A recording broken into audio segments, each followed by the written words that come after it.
2, 3, 3, 2. Whoa! What's going on, everybody? You're in for a treat this morning. We have exclusive content coming at you live and direct from the New Blurred Order layer. Hallelujah. Hope everything is well in your neck of the woods. What's happening? I am your boy, the real Biz Taylor, joined by this lovely blurred cast of beautiful melanated faces. Let's go ahead and get right on into it. The Penguin was released last week. Is DC's finally going to take the forefront when it comes to the battle between the two gods of comics, Marvel and DC? I don't know. I've been hearing good things about it. We definitely must discuss. As you already know, the Rings of Power is still out, and things is happening in Rings of Power. That we must talk about, whether or not they're definitive or not. I'm a little worried, but hey, let's go ahead and do what it do. Also, you already know that Agatha all along has been making its rounds. It is now on episode 3. Are you feeling it or not? I don't know. I have thoughts. Stay tuned.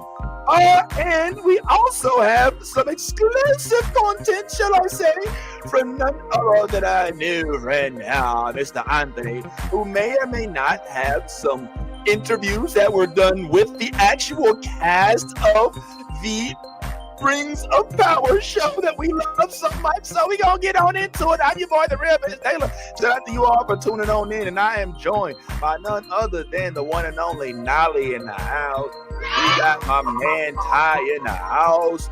We got the homie Yaz in the house, and the big homie Anthony in the house. And we all here to chat blurred shit. Let's go ahead and do this. It's the New Blurred Order. I love the New Blurred Order. You should too.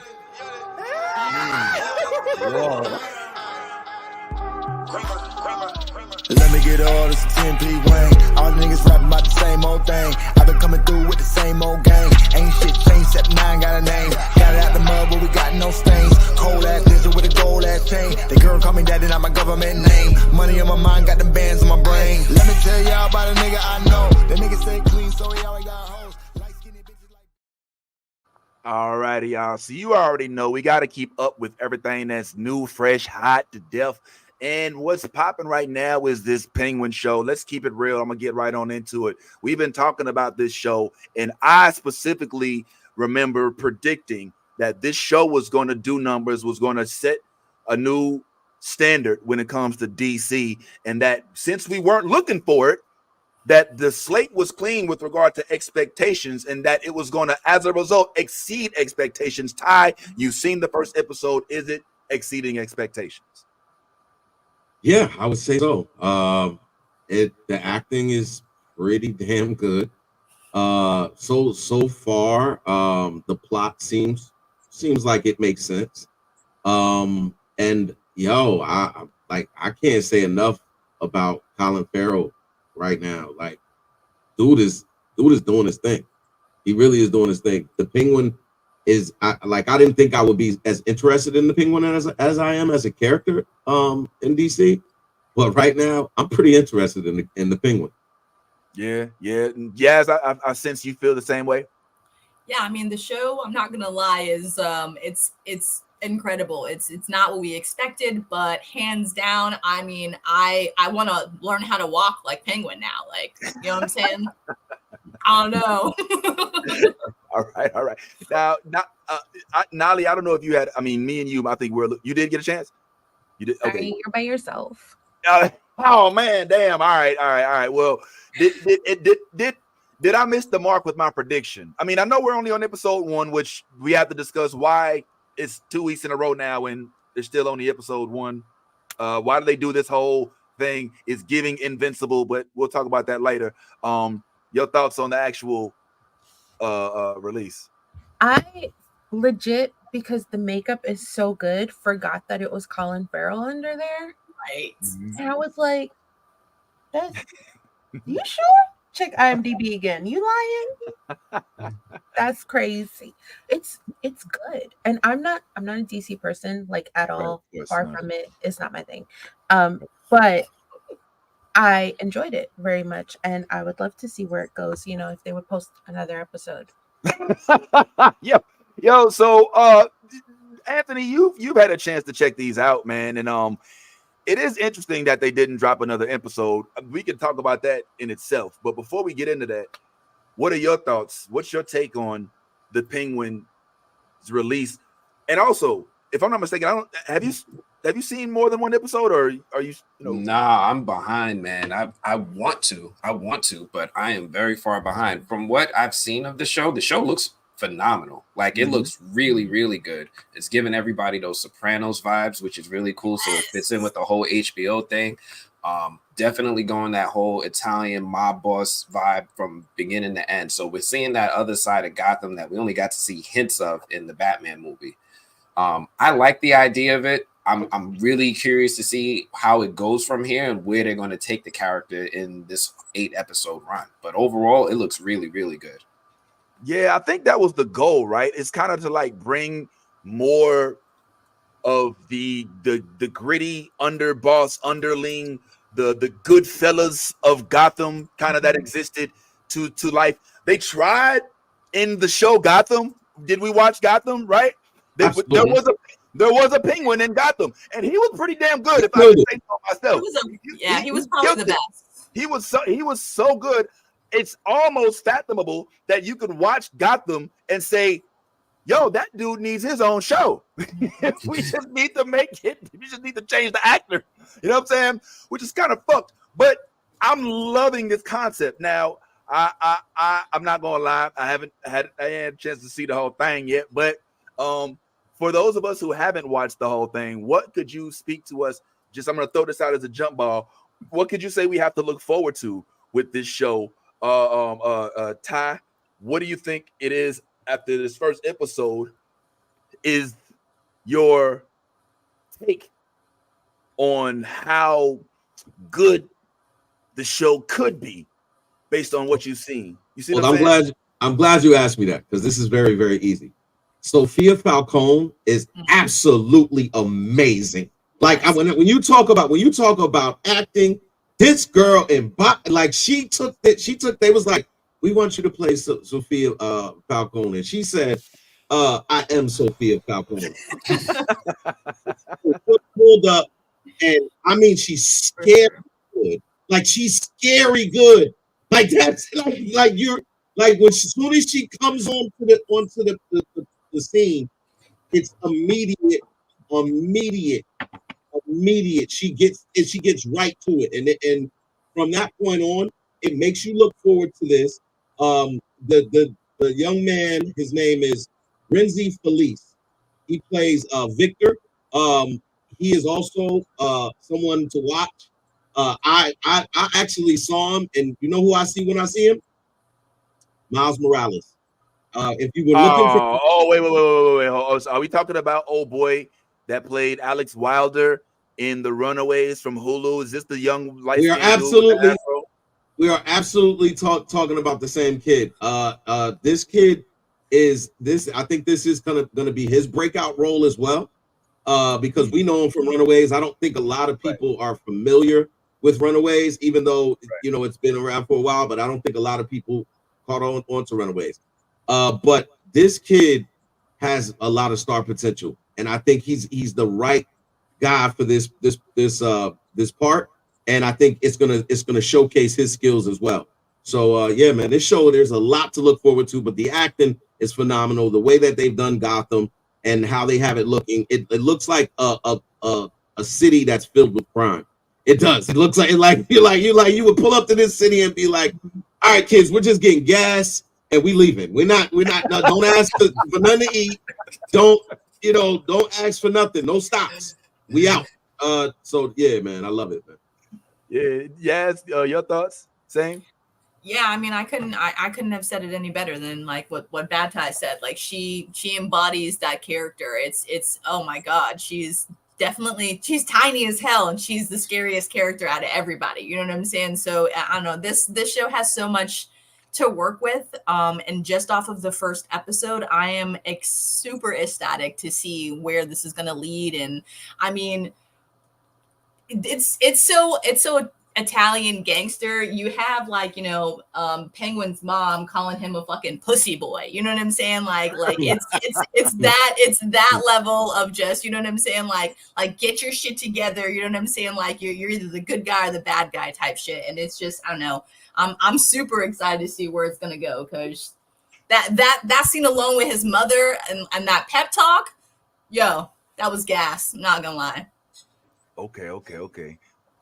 Man, I'm eager to see the progression, but I am also eager to see the inclusion of the characters that we've grown to know and love from Gotham, the villains, even some of the heroes, perhaps. Mm-hmm. And I'm eager to see how they roll that out in this environment. Batman, as we all know, and I've said this before, but let's remember, Gotham, unlike other shows and other content, is a character, right? It's not like it's not. Smallville is a city people live in. Gotham in itself is a character. People want to just be in the know about Gotham in itself. You know what I'm saying? It kind of has what's that Araco vibes or Krakoa vibes a little bit. You know what I'm saying? Like there's an element of it in itself as its existence being it's a city. Westview to an extent has that vibe. So I'm interested in whether or not we're going to see Scarecrow, if we're going to get glimpses of Robin or anybody from the Justice League, if we're going to get any glimpses of anybody of any of those arch nemesis, based on what you all have seen. I've read some clips, some headlines that said that they're teasing villains. Did we get any teases in this first episode? Jump off. The Riddler. They teased the Riddler. They talked about him. Like he spoke about him directly, you know, and how he thought he was stupid or whatever, he's weird or whatever. But I think the fact that they, you know, with Sophia Falcone, they teased her character as the Hangman when she, you know, she was, So I think I don't know exactly what Matt Reeves' plans are. But I like where he's going, and it seems as though he's trying to build this universe. So it's no telling who you could get, you know. So that's I think that's the exciting part about it. Oh, okay. What about Anthony? Anything to add? Only thing I was saying was what's her name? Eve Carlo was played by Carmen Ayoho. That feels like that's a tease for another Batman villain. I don't know if y'all super familiar with the comics, but Basil Karlo is like a big major Batman villain called Clayface. And that's a character that's been rumored for a while that might appear in the Matt Reeves universe. So if this is the first step of us getting to that character, I'm here for this. Clayface is like the one villain I've been waiting to see portrayed properly in like a shape-shifting super Hulk. Like I need to see this in the Batman world. Oh, Clayface was sick. Clayface. Okay. So if that's the direction we're going, because one of the things that I can't wait to watch the show, which hopefully we can watch it pretty soon, maybe even after the show. See. But one thing I can't wait to see is, because this Gotham is such a realistic version, is how they give us supernatural, superhuman, super villains in this uber natural, this uber realistic realm of Batman and Gotham. Like that's what Matt Reeves did, right? In the Batman. I mean, the dude was not good at being Batman. You know what I'm saying? Like he was not necessarily, he was falling off of his machines and shit. You know what I'm saying? So I'm interested in this. I'm also kind of I'm wondering if Anthony could do us a favor and hit up the dude that played Alex Wilder so we can interview him. I know you got, you know, a key in with Hollywood and everything. So can you call him up real quick? I'll hold. We'll wait. Yeah, let me speed dial him real quick. I have him on. Everybody, hold on 1 second. We'll wait. but yeah, that's crazy. Now I did read this. Nolly said something in the group that said something about a Bane project. Nolly. And I didn't know how Studios is going to do a Bane / was Deathstroke. Deathstroke crossover project, and the guy who wrote Captain America: Brave New World is going to write it. But this is a comic book, or is this a on-screen? I didn't read the clip. My bad. Is it an animation? Is it an animation? I don't know if it's animation. Let me go back real quick. Yeah, because that's interesting. Like Bane and Deathstroke is. I see the article right now. What kind of? I wonder if Poison Ivy's going to be in it. Live action movie. Sorry. Live action. Oh wow. Oh, okay. That could be good. That could be Deathstroke. Deathstroke is an interesting character that is really, if they portray him well and like he is in the comics, then you're gonna have a problem. Slade Wilson, right? Yes.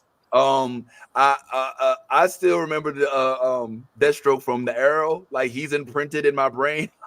With his accent, you know what I'm saying? Like, where's Oliver Queen? You know what I'm saying? Like, so I'm hoping they do.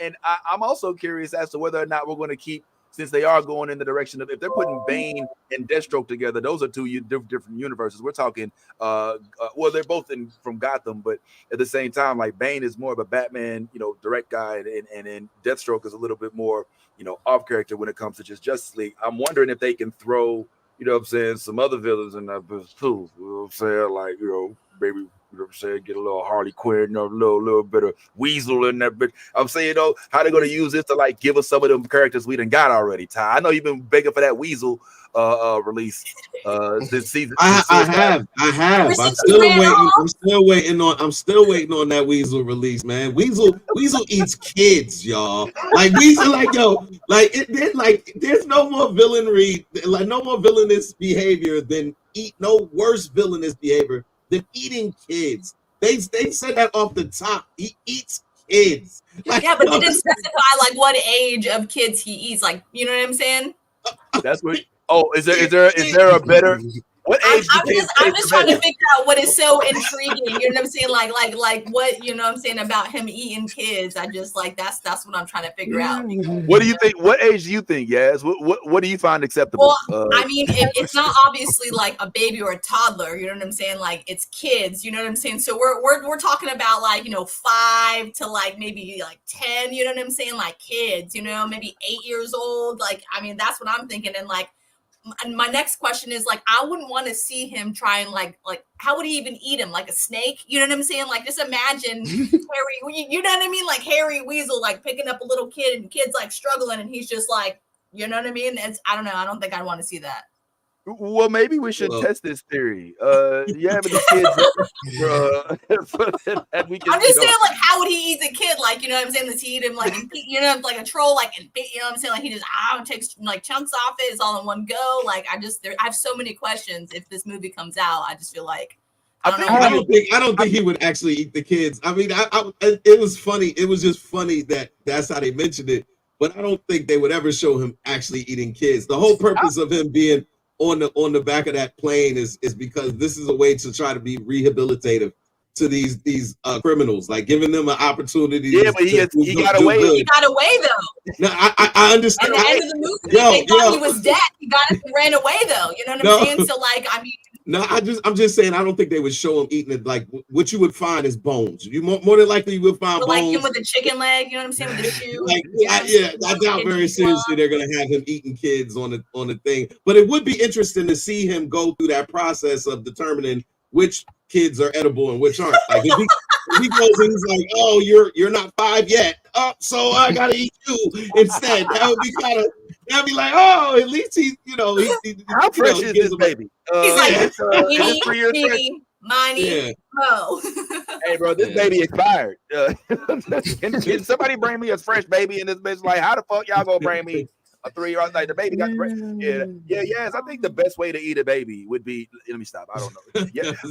Look, Nolly's a Wiccan. How do y'all eat babies? Oh man, we don't eat babies. Oh my Come on now, man. What you sizzling in that pot, man? You know some shit going on over. Let me stop. That's funny as hell, man. Yeah. Long live the Weasel, man. And I do hope that he makes another resurgence. Absolutely. On Peacemaker. on Peacemaker. He's got to come back on Peacemaker. Oh I still think that Suicide Squad 2 got shitted on so bad. Like I think that fucking movie had so many gems in it. It gave us Weasel. Didn't nobody like the Starfish? Didn't nobody, but I thought it was dope. I honestly think part 2 was better than part 1, but that's the conversation maybe for another day.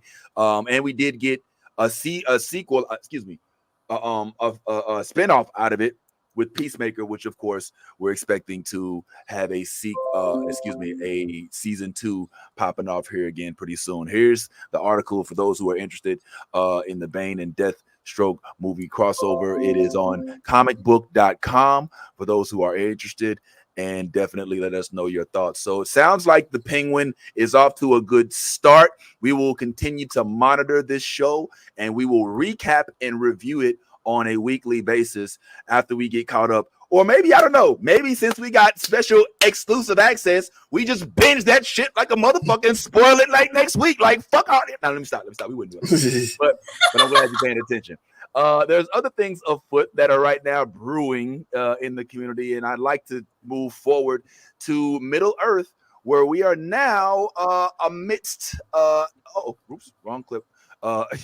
We are now amidst a seething battle between Middle Earth and the Orcs and Numenor, or Eldarin, Jinnar, and Bindin. And they are now fighting ferociously as they are seeking to use the power of the rings against all of the evil Sauron. And I look, I normally, I do the A. Did y'all like this episode? I'm not doing that because this shit is not up for debate.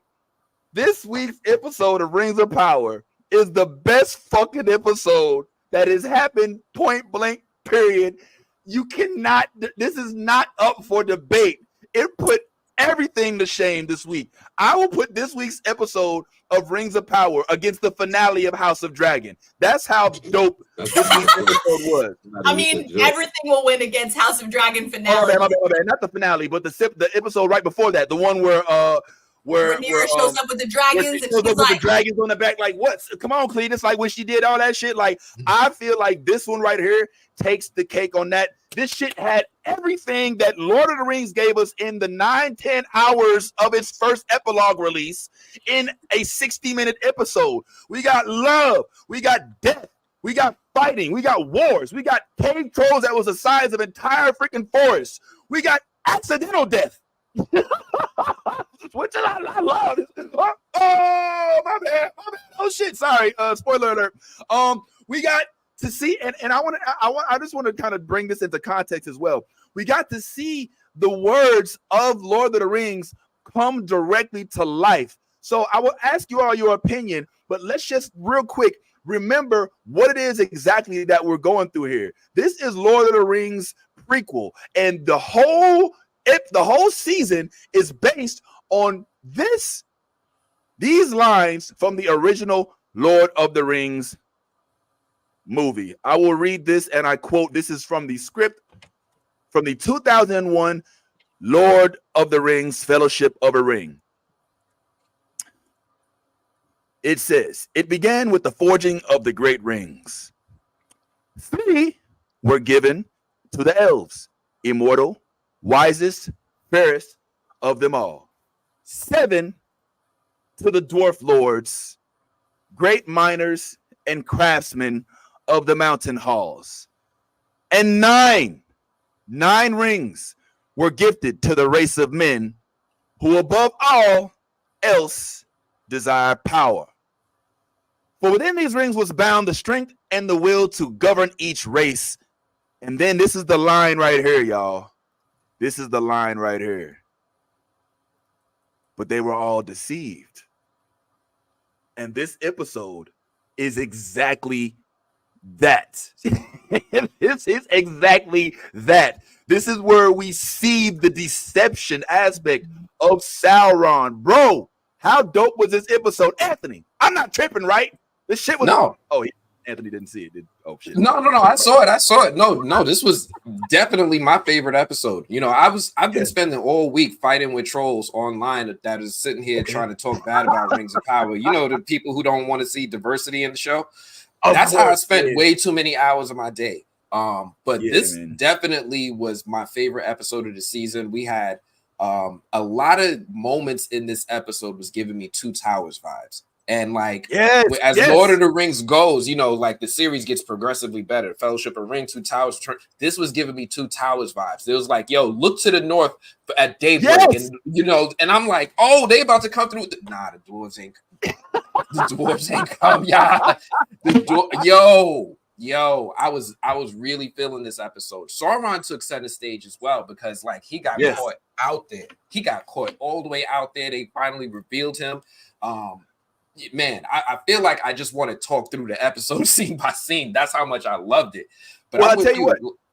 Oh, go ahead. Sorry. No, I'm with you. This episode was great. Like, hands down, my favorite episode this season. Yo, all right, and we're gonna keep going on to Nolly and Ty, but Yaz, if you wouldn't mind kind of giving us a brief overview of what it is that took place. Brief overview. Yeah.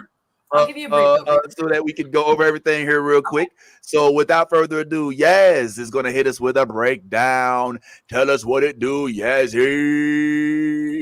We gotta get some music for that. It's Yazzie. All right, so breakdown. She breaks down the show. All right, so episode 7, oh my God. This episode was hands down from start to finish, just holding your seat in the action. So basically, we start out in Calibrimborum's little forge area where, you know, we are making the 9 rings. Hey! And that's where things get fucked up. So basically, you know, Anatar and his deception, he's, you know, cast his little spell and he's got Calibrimborum working like a little slave in his little workshop and, you know, little going at it and making these rings for him. And he's checking on him every fucking couple hours. Where's your progress?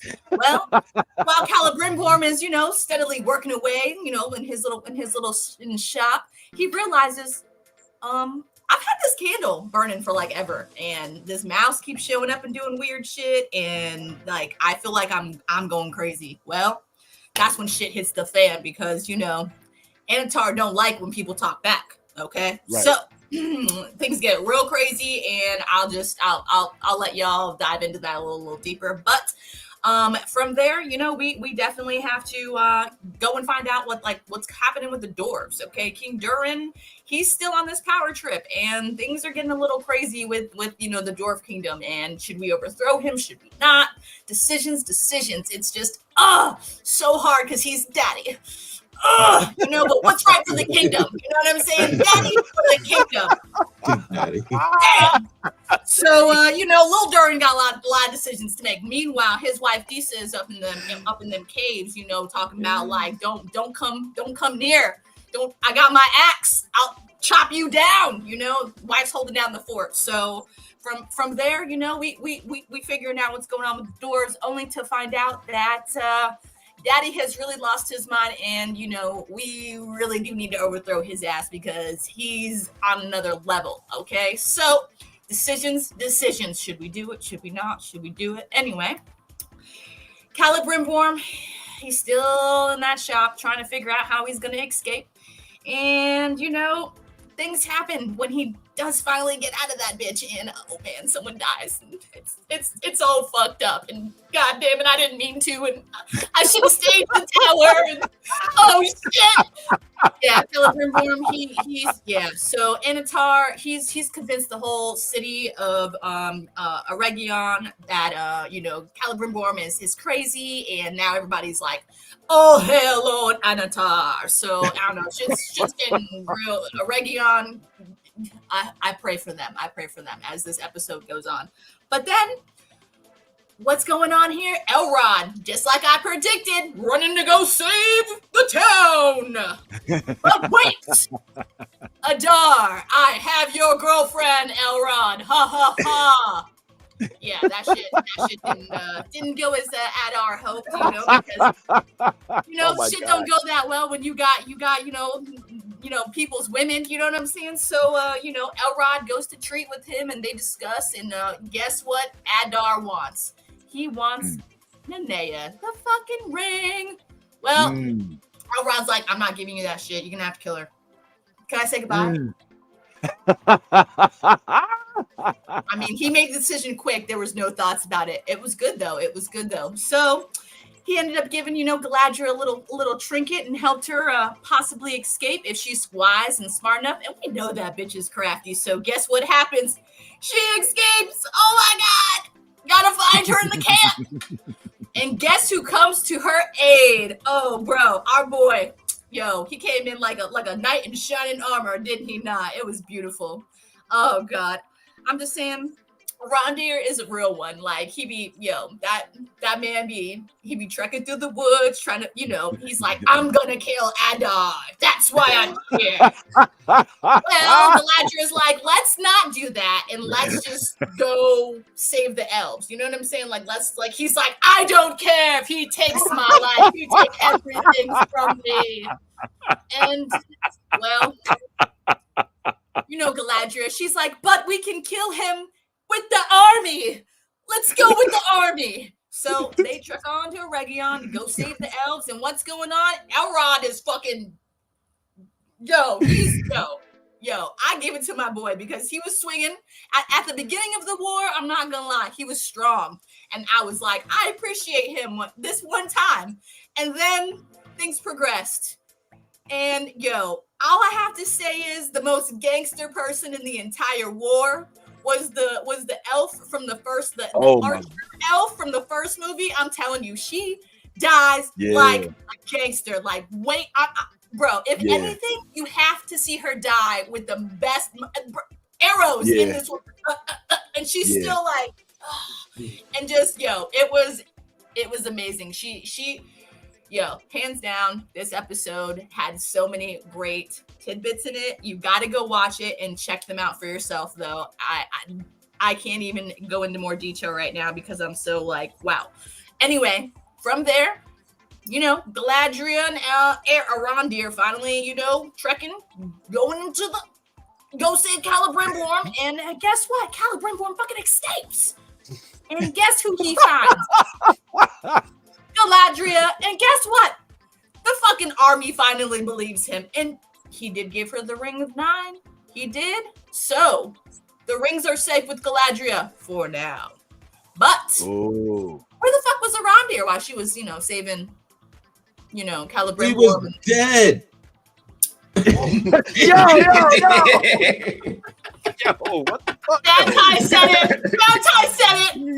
I can't. Okay, so we lost a real one. We lost Legolas. We lost the real one. I'm not willing to concede that yet. Bro, his neck was slit. He done. Nah. He got stabbed twice. He got stabbed twice. The dude stabbed him and then stabbed him again, and then that was it. So guess what? He can come on the show now.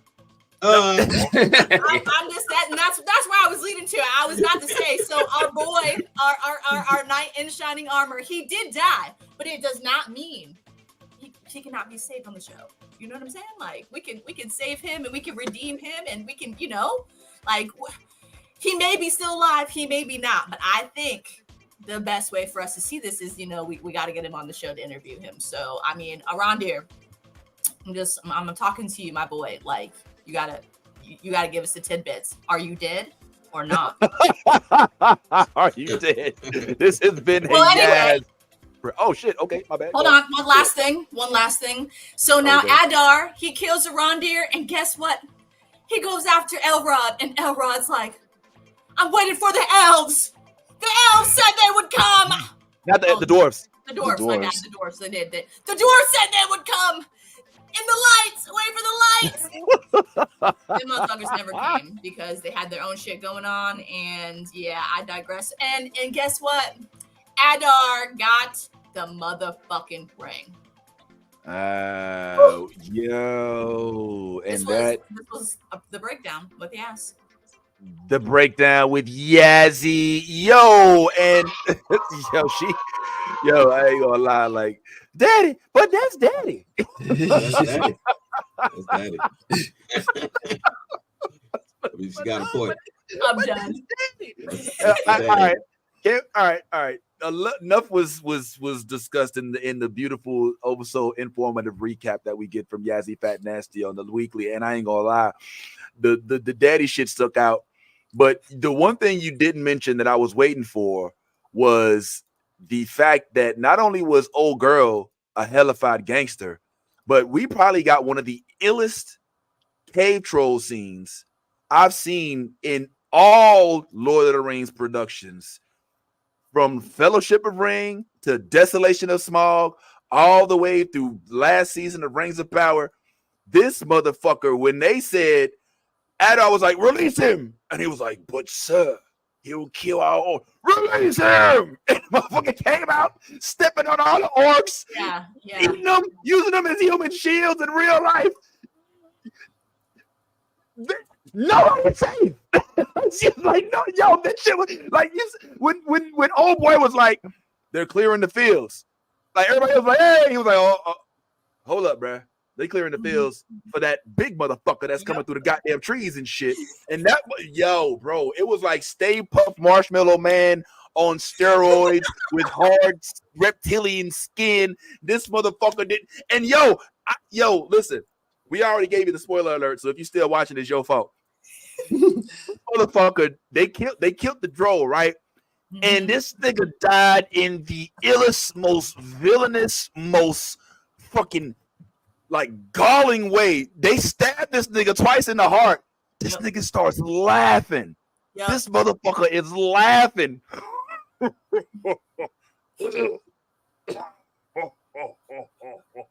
like, holy Jabba the Hutt.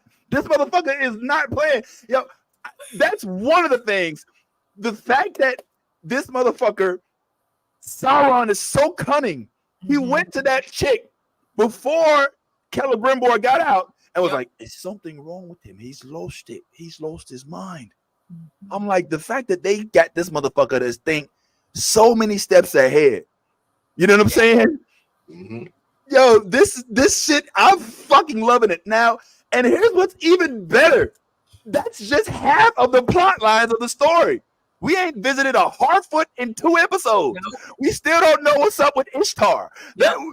There's so much going on. There's so much going on, and I'm here for it. And it's episode 7. There's probably only 1 episode left. You know what I'm saying? This season killed it, bro. This season fucking killed it. This season did it. I'm here to proclaim. I'm putting my flag in it. Goddamn it! Rings of Power came to play, and they is eating and cooking at the same time. And I don't know how they doing it. I'm sorry. I had to get that off my chest. Oh. Now, Anthony, you've been fighting off trolls. I feel that you feel the same way as I do, especially since you had a chance to speak with some of the cast members, right? Yeah. No, I love this episode. Like I said, Sauron, like it feels like deception is his love language. We had Galadriel sneaking into the castle like she's trying to pull off her own Metal Gear Solid. We had Durin and Durin like going like King Durin is beating the hell out of his own dwarves. Like homeboy came in, blood leaking like he just ran into like Tyson. I'm like, yo, what is going on? Yo, I'm so hyped for everything. And like you said, the troll. Oh my gosh, this was definitely one of the best troll moments. Like I thought they was going to like it was giving me those 2 Tower vibes. They're like, take him out before he reaches the machine. They shoot him with the arrows. Ain't nothing stopping him. I'm just waiting for us to see what happens next, right? Because Sauron is still in there. Right. He's still a big problem. Like he's causing so much chaos with minimal effort. He's just like, I'm just staying here. Right? Yes. Celebrimbor went crazy. Nah. Like, yo, everything that he's about to do in the next episode. I'm gonna shut the fuck up. Oh, yeah. Yo, and it's funny too, because like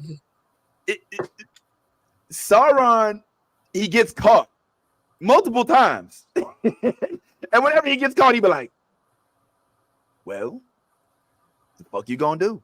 You know what I'm saying? Like, fuck you gonna do about it? Celebrimbor is like, yo, hold on. There's a mouse. He's like, oh, what are you talking about? Hold on. This mouse is on an endless loop, homeboy.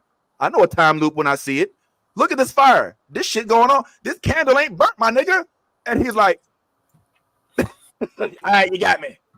The fuck you gonna do? You know what I'm saying? I done already laid the trap. Go ahead and tell your little people them. And as soon as he went out to tell the people, he done killed old girl on accident, which I, for whatever reason, bust out laughing when I saw it. Am I the only one with this motherfucker?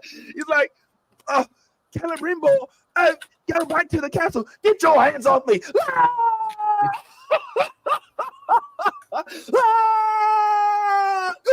And then all the way from this, you killed me. Like all the way from the ground and shit, the orc comes up, finishes the job. I was like, yes, the glory. I love it. She was like, oh no, I'm with the orcs. And then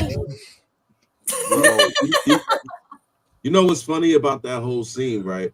Was prior to that happening, that scene where she was talking to Sauron, and Sauron said, I'm gonna make sure you get reward. You get your reward. I'm gonna make sure of it. And like that was his intention the whole time. This is your reward, death. That's what, like, anybody who basically aligns themselves with Sauron, this is a lesson right here early in the game. Right. Anybody who aligns themselves with Sauron, your reward for loyalty, for whatever it is that you do for me, is ultimately death. Like that's what I'm. My purification of the world is killing all of y'all. Yep. That's my purification.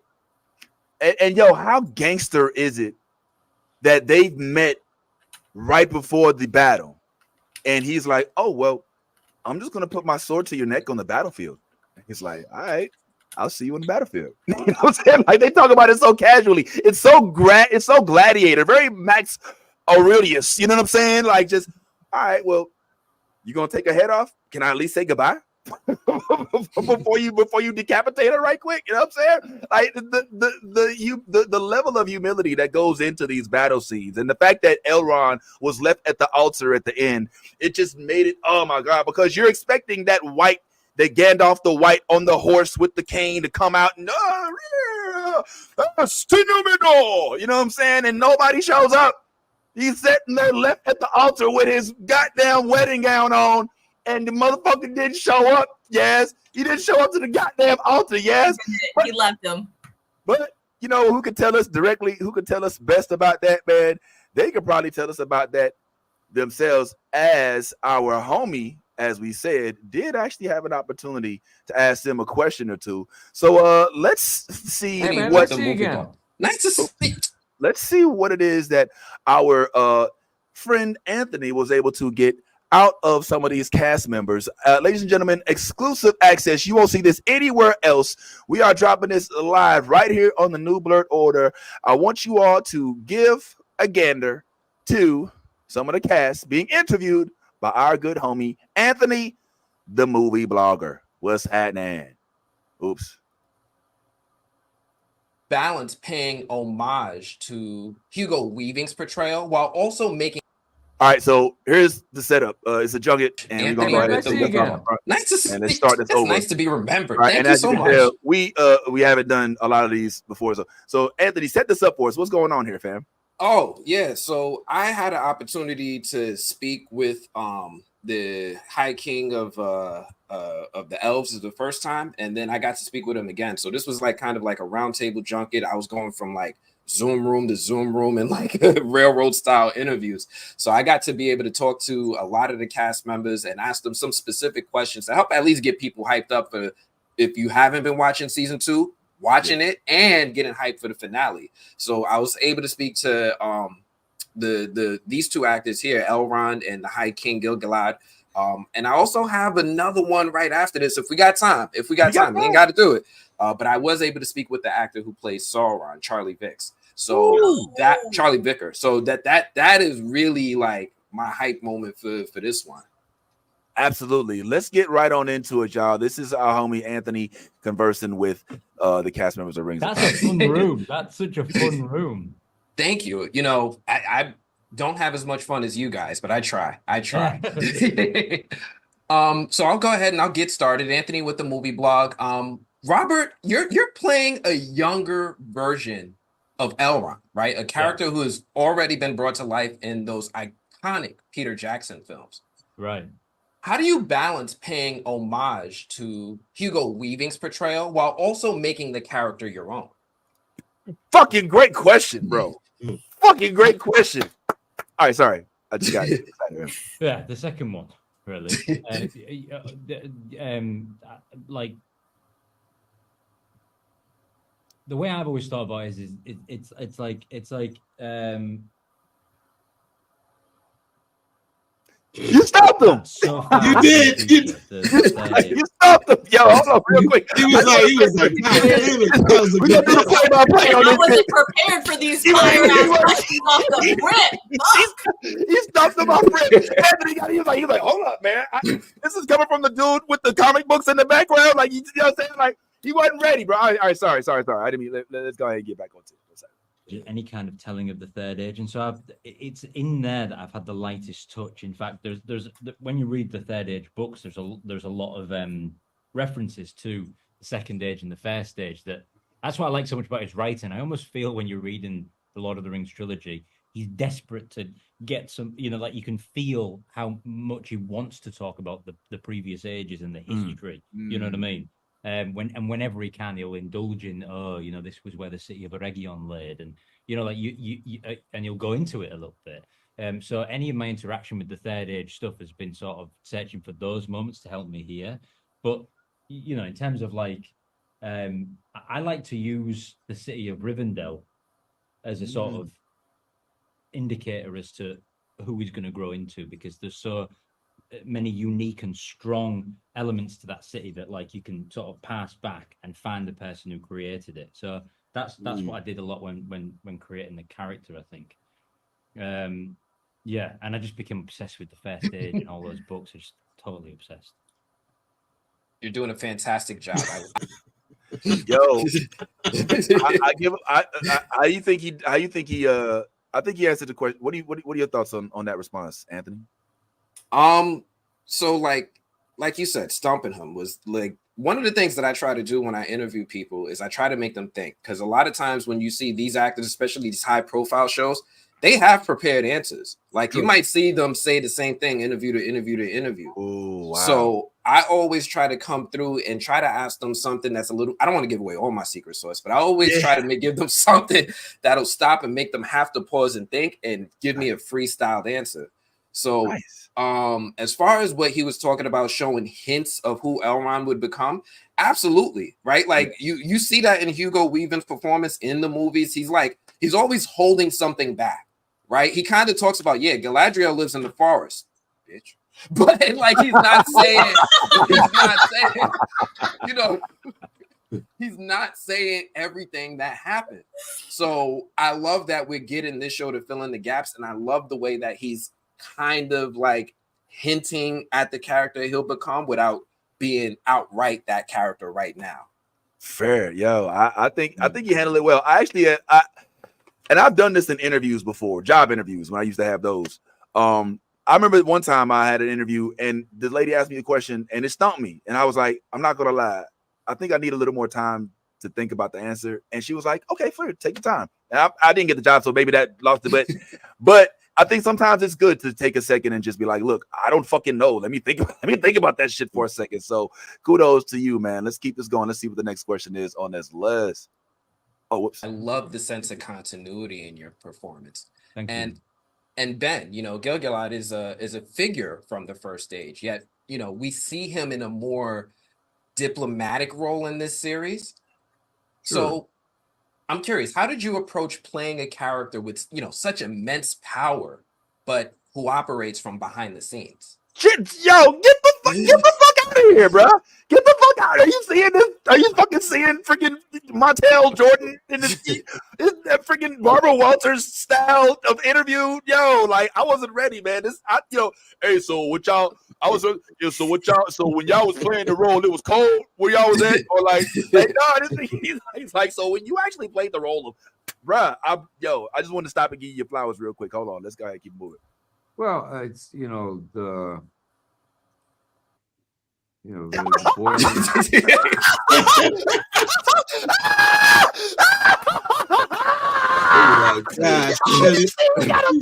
both of them off rip, like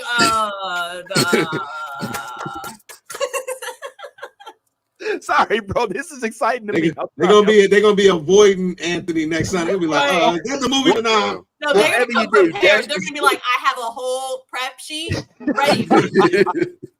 Don't go on the movie blogger because he asks such ludicrous questions. You don't know exactly what it is to say. Yo, he's killing it, man. Come on. Still at a distance. And also you start to see the seeds of who we know he will be in the second season. And I mean that's what's exciting about any well-written character, is that you have to give them some place to start that allows them some place to go, that we are allowing him the space to become this wartime general. And to do that, we have to start at this almost peacetime consigliere, and that thank you. That but then the gloves come off. Well, yeah, inevitably, and because of circumstance, he really has no choice. But I also like the idea that when he eventually starts fighting, there's just a little bit of a glimmer of a smile, where it's like, oh, thank God. I'm so tired of standing under that tree. We know that from the books he presided over the longest period of peace in Middle Earth, which is nothing to shake a stick at, but it's also fun to shake a stick at an orc. So yeah,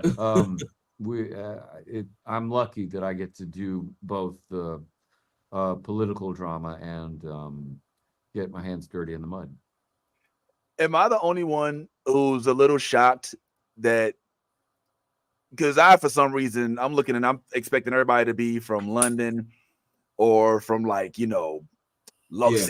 Well, this dude sounds like he's from Madison, Wisconsin, and I was not expecting that, and that was refreshing, frankly. Yeah. It was refreshing. Like a serious accent, yeah. Right. He still got the theatrical approach, but it is what it is.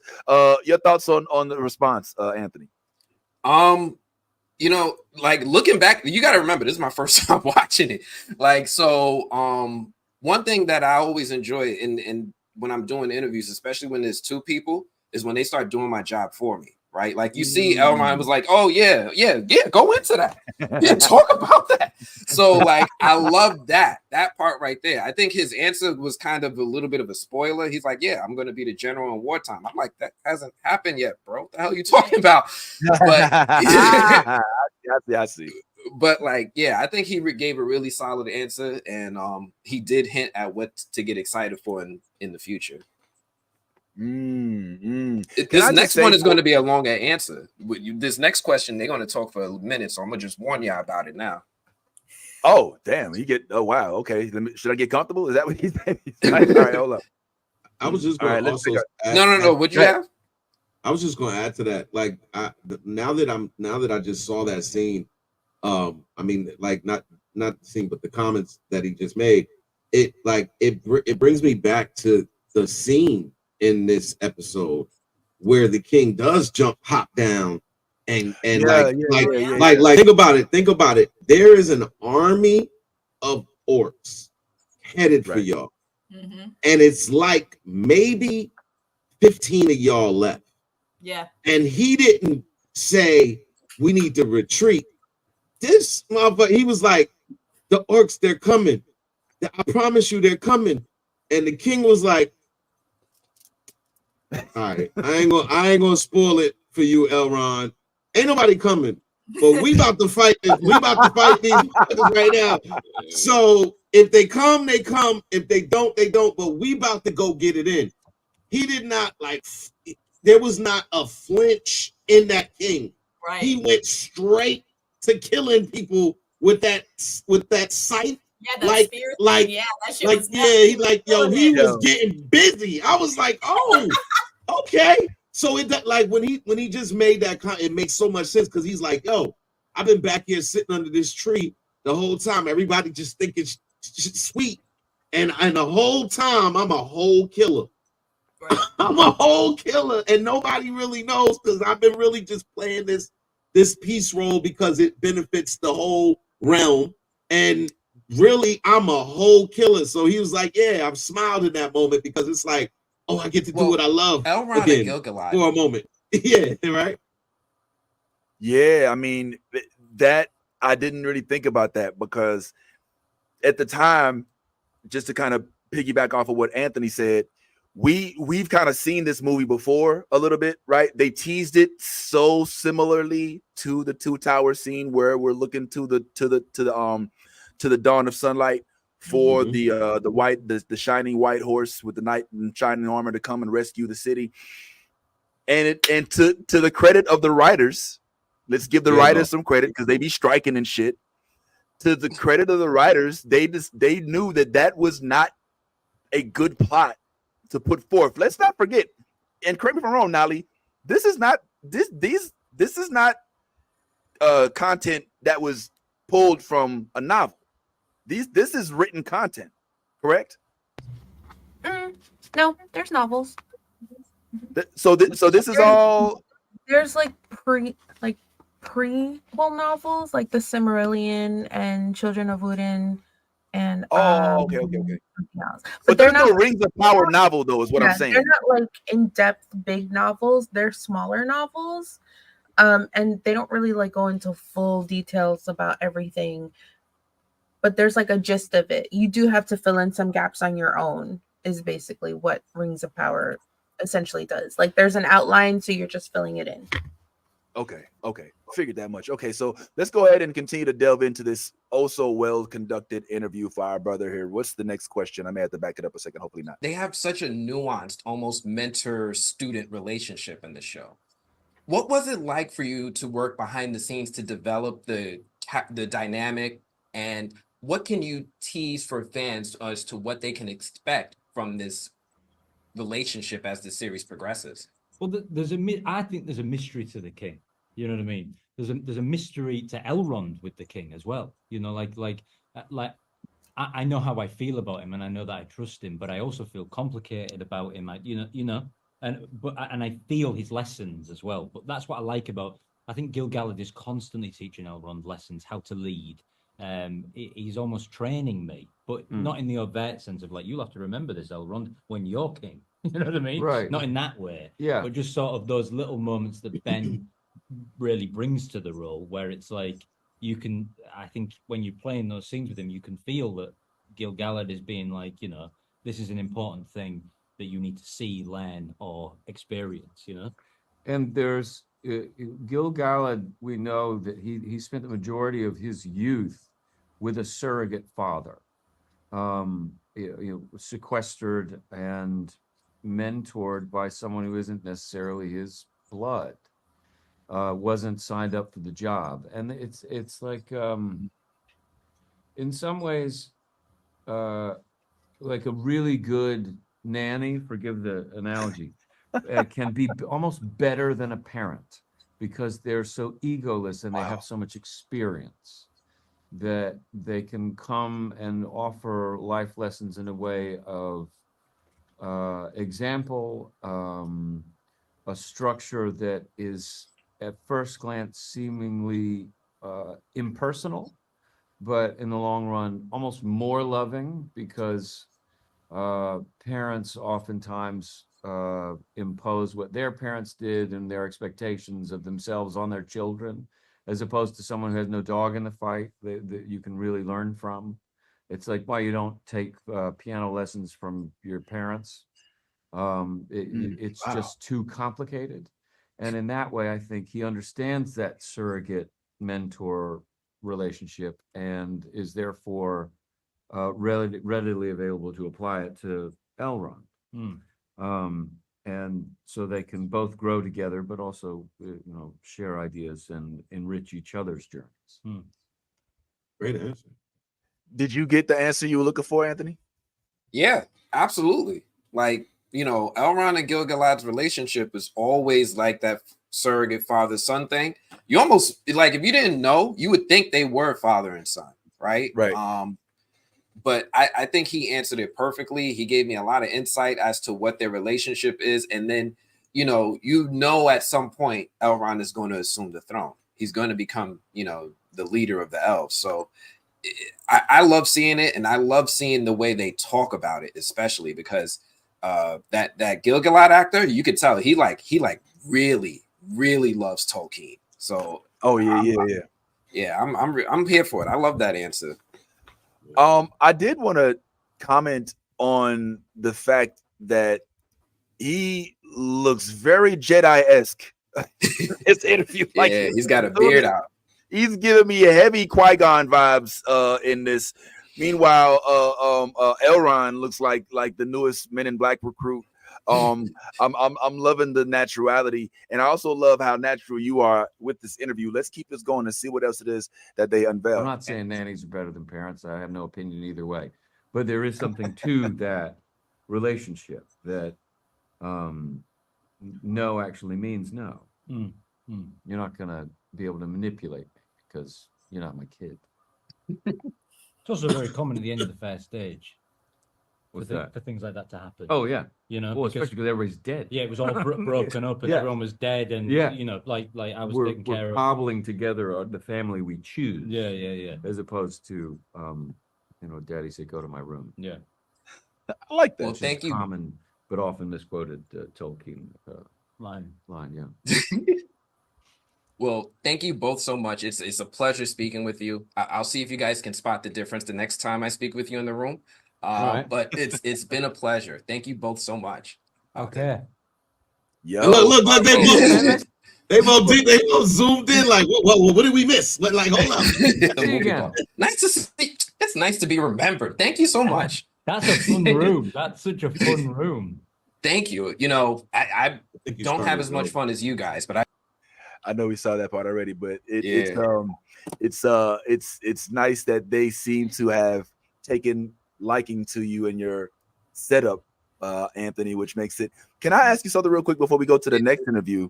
Oh, go ahead. Did you have something? No, go. What's your question? I was gonna say, like, when you get the confirmation that you'll be interviewing said characters or said actors, for a show like this, of course, obviously you like the show, so it's something that you can anticipate. But do you have to either bottle up whether or not you truly enjoy the show for the sake of the interview?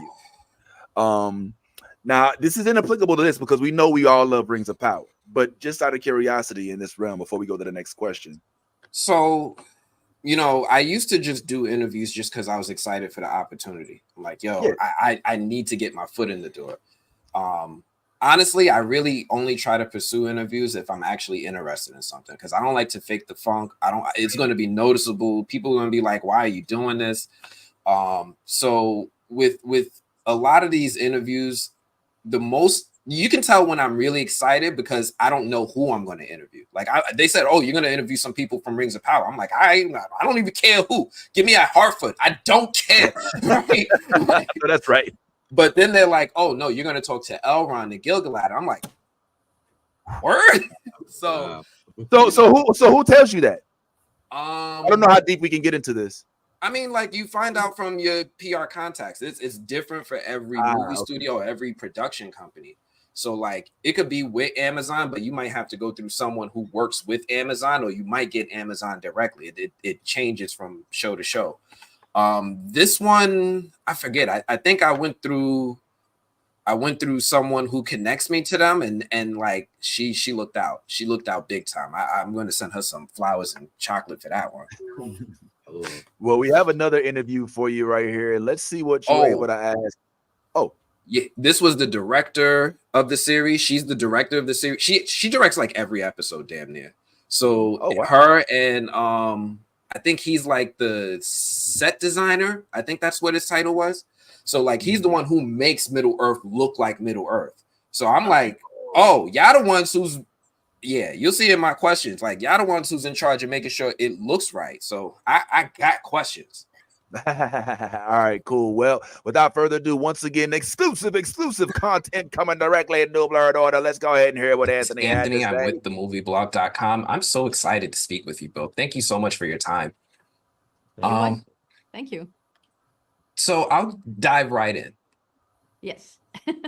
The Rings of Power, it's a visually stunning show, right? And there's a lot of critics online that are comparing its cinematography to that of the Peter Jackson films. So I'm curious, how did you approach the challenge of maintaining continuity with Jackson's visual style while also, making the show feel fresh and distinct? Nah, hold up, man. Hold up, bro. Nah, man. Hold the fuck up, bro. That shit took time to construct that question, man. Can you walk us through how you got to? I'm interviewing the interviewer, right? How did you come up with that question? Like, cause that shit's elaborate as shit, bro. Because, throughout the show, you keep seeing these sweeping shots. They have all these aerial shots. They have these homages to the Peter Jackson films. Like we said with this episode, a lot of Two Tower vibes. So I'm sitting there and I'm like, yo, how do you but it doesn't feel exactly like the Two Towers. So it's like, what was your thought process? Like, how did you do it without just straight up copying Peter Jackson? Because if you just straight up copied him, people would have called them out for it. Right. So like just thinking about things that I want to know, kind of like as an artist, like how did you draw that? Yeah, love it. Okay, let's see what it is that they had to say. Yo, my man is on fuego. I'm loving it. Let's do it. Oh shit, my bad.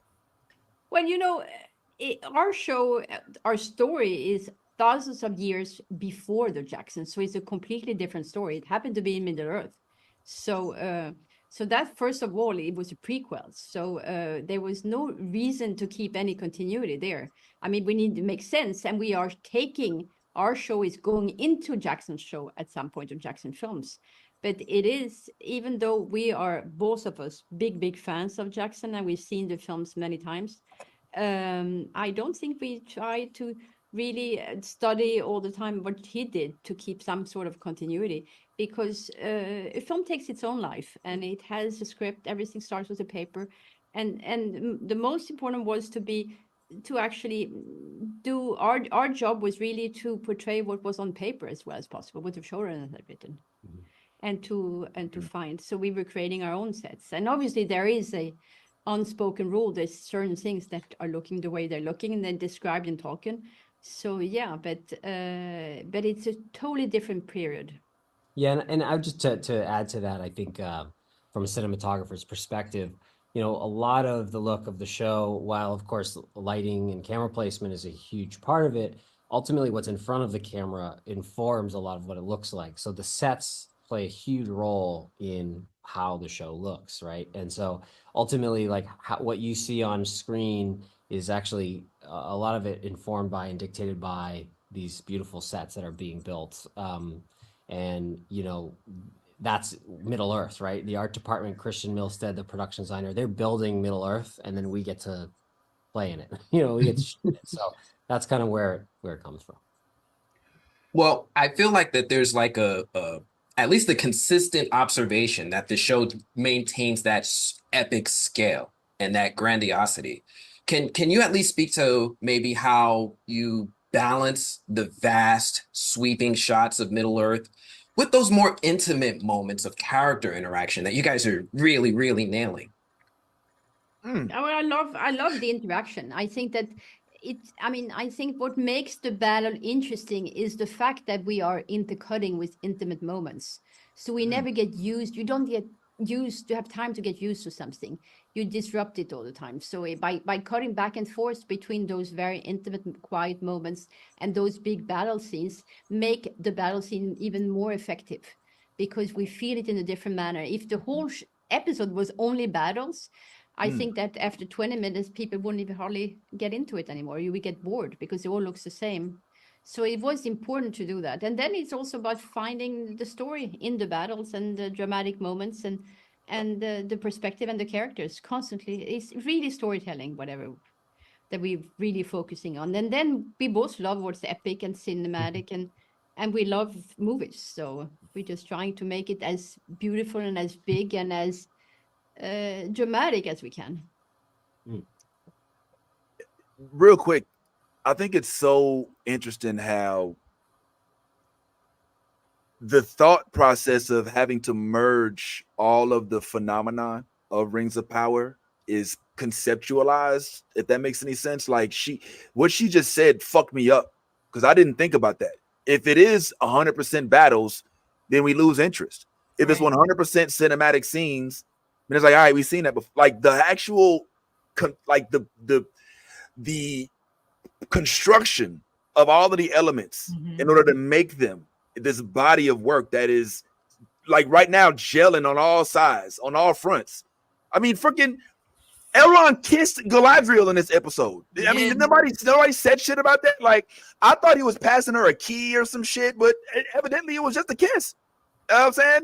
And you have to, that happened in the same episode that a cave troll stepped on half of his own soldiers, and you know, and a dude got hypnotized and saw a rat run around. Like, all these things have to happen in a manner that make it so that it jives well, and it happened within a 60-minute episode. It took 3 hours for Fellowship of the Ring to convey this type of shit.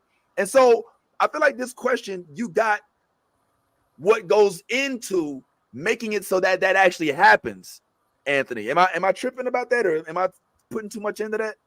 Yeah, I think you nailed it, because you know, there is a lot compressed into one episode. You like, for me, it almost feels like, and I'm just guessing, but it almost feels like they're not looking at it as a 60-minute episode. I think in their heads, they're making an 8-hour movie. Right? And then they're like trying to figure out where they're going to break them apart. I think Yaz was going to point out one thing, though. I think if you want to say it, I don't have to say it. I was going to say Bad Ty has his hand up, so I'll let him say it. Go ahead. Well, I was just going to say that, like, based off what she said, and when you start watching the episode, especially this last episode, the seamless way that they did it, because what she's describing is this, what we've already talked about. The scene where the young lady is getting shot with the arrows, and and shoots that is an intimate scene within a scene. Then you have the moment when the troll comes through, picks up the things, and then he laughs when he dies. These are intimate scenes. You have the scene within the war going on right around us. You have Elrond on the ground, so heartbroken that his friend didn't show up, in the midst of orcs running towards us to kill us. But I'm so defeated because my friend let me down. And these are all intimate moments within a scene that is going on right there. And then in that moment, the way she does it so seamlessly is that is a credit to directing. Like, she is really hitting these points at the moment when before he sends the troll in, when his son says, "Father, he will kill all." He send them in, like, send it. Like, these are, again, intimate moments within scenes. So, like, if it was just everybody's just fighting for 20 minutes, she's right. We would probably get over it and be like, all right, so I'll be back. I'm going to get a drink. I'm going to go eat something, because they're going to be doing this when I'm gone anyway, so I'm not going to be missing anything. But the fact that she is able to just seamlessly just combine all of these elements, you're right. It is amazing. Yeah, let's see what else he's got. Thank you for that, because it's noticeable how much effort is put into it and how much love is put into every scene and every moment. Yeah, it's a big team, and everybody, I mean, the whole crew has put so much passion and effort into this. And, you know, it's a show where every detail counts. You get in, you really focus on every detail. Everything, I always say, everything is in the detail. All the small things add up to something, and those are very important. So how did the production team handle the pressure, right? I know you guys have been working on this on your second season now. How did you handle the pressure of creating the visuals that meet the sky-high expectations of diehard Tolkien fans and casual viewers? Well, I think first and foremost, I think we're our own hardest critics. And so I at least I can say personally that, like, I'm not thinking about the Tolkien YouTuber out there when I'm crafting an image. I'm thinking of my own, not in and I don't mean that in any offensive way. What I mean is that I am what I'm looking at my own standards, right? And I felt like a little shot. It felt like a shot. Yeah. So hold the fuck up, hold the fuck up. But I am a YouTuber, you bitch. You know what I'm saying? I'm sorry. Let me tell you that. I'm not thinking of you. Joking, YouTuber. He's like, I didn't mean it. So like, it's all in the details, and we want to make sure that you capture all the details. And he's like, I don't care about these YouTubers. I just want to talk myself. Like, as long as we're on the same page, and like to that point, all the little details, like Vince. The reason why that scene with Galadriel and Elrod was so important was because if you really go back and watch when he's talking to Adar and he turns and looks at Galadriel, and before he says he's like go ahead and kill her, he grabs his shoulder and there's a little like a trinket type thing that he takes out of his his cape. And that is what he hands to Galadriel to help for her to escape. Because Adar shows it to you in his hand, and he's like, "What the fuck is this little thing?" Oh, that's how she got out when he finds that she's missing. I knew it. It's all like, and he kisses her so that none of the orcs see him hand it to her. You see what I'm saying? Like he kisses her, and then as he's walking, you know what I'm saying? As he's leaning back, he closes her hand and hands it to her. So it's she is hands down, like I hope she stays a director for, you know what I'm saying, continuation on like the saga and the stories for this, because she nails it with the details. Yeah, agreed. And I figured there was something with that kiss. I just missed it. I think I might have watched it too fast or too high, one of the two. Either it was it. All right, let's go ahead and keep it going. Let's see what's next. We're out there when I'm crafting an image, I'm thinking of my own, not in and I don't mean that in any offensive way. What I mean is that I'm looking at my own standards, right? And I have high expectations of what I think this should be and what it should look like. And so, you pour everything you have into it to try to get to, achieve that result. And you have this huge team of people around you, all of whom are like the best at what they do.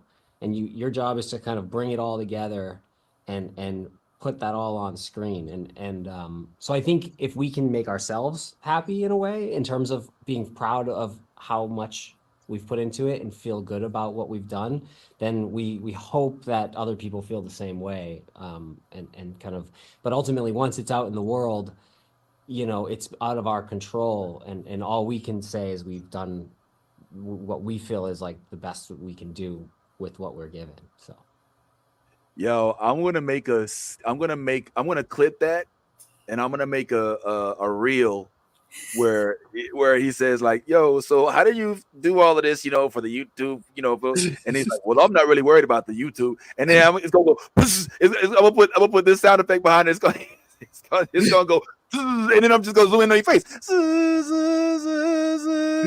Like it's gonna like hit you. It's like, yo, I'm not really worried about the YouTuber. He's like, did you notice after he said all that, her body language kind of changed a little bit? She was kind of like,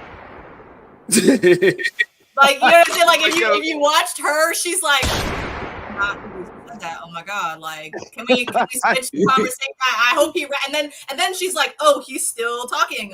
Okay, like literally, I'm not really worried about the YouTuber. It's the moment when he realizes it, though. It's like that's the funny part for me is when he realized it, he's like, "Oh shit!" He really, because he really was. He said he was like, not that I have anything against the YouTubers, because I am. And Anthony's just like, it's all good, man. He's like, well, I'm not. If I worried every time a fucking stupid ass YouTube fucker, I mean, no disrespect to the YouTubers or whatever. It was like shots. Yeah. Boom! Kick that dude in the head, man. All right, that's cool. We'll go back. So I love it, man. I love it. I think we got one more coming from the great and also cunning Sauron himself, if I'm not mistaken, right? Anything to clue us in for this interview right here, Mr. Anthony? This one went a little bit different. Like I always, in my mind, it's always like first and foremost.